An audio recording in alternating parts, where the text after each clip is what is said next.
Shot, the car went out of control and flew off an embankment. Luckily, neither Mark nor Jack was hurt. As they tried to find cover, bullets rained down on them like hail. In this life-or-death moment, Mark smeared blood from the ground on his face and played dead in front of the pursuers. The chief immediately ordered them to stop firing. When the chief came forward to check, Mark saw his trick had worked. He jumped up, grabbed Jack, and ran for their lives. The pursuers followed, shooting wildly. A chance for escape suddenly appeared, and they made it out alive. Supporting each other, they struggled forward. The constant running was wearing them down. They staggered to the edge of the military camp when it started pouring rain. They picked up the pace, but Jack, exhausted, slipped and tumbled into the camp. Worse yet, when Jack looked up, a group of soldiers was staring right at him. Just as Jack froze, not knowing what to do, Mark appeared and slapped a helmet on Jack's head. They blended into the ranks. The chief arrived at the camp with his men and announced to all the soldiers that Mark and Jack had defected, ordering them to capture the two at any cost. After dismissal, Mark and Jack snuck into the camp kitchen, planning to escape through the ventilation ducts. Mark, weak from exhaustion, crashed into an oxygen tank.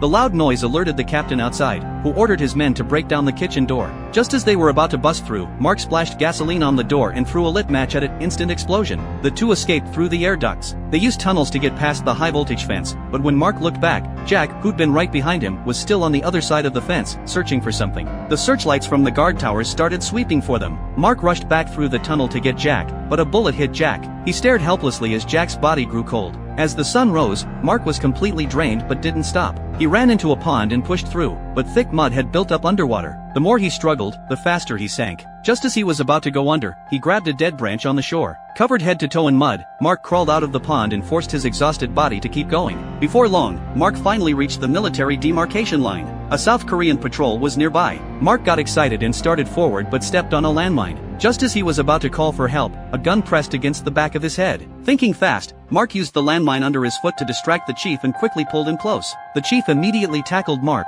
and they wrestled on the ground. Mark knocked the chief out cold with one punch. Mark stumbled forward again. The chief recovered and came after him once more. Mark turned and sprinted toward the passage. Just as he was about to enter, the chief shot him in the thigh. Mark struggled to his feet, holding his leg and limping toward the passage. Fighting through the pain, he entered the passage when suddenly another bullet hit Mark. He finally fell.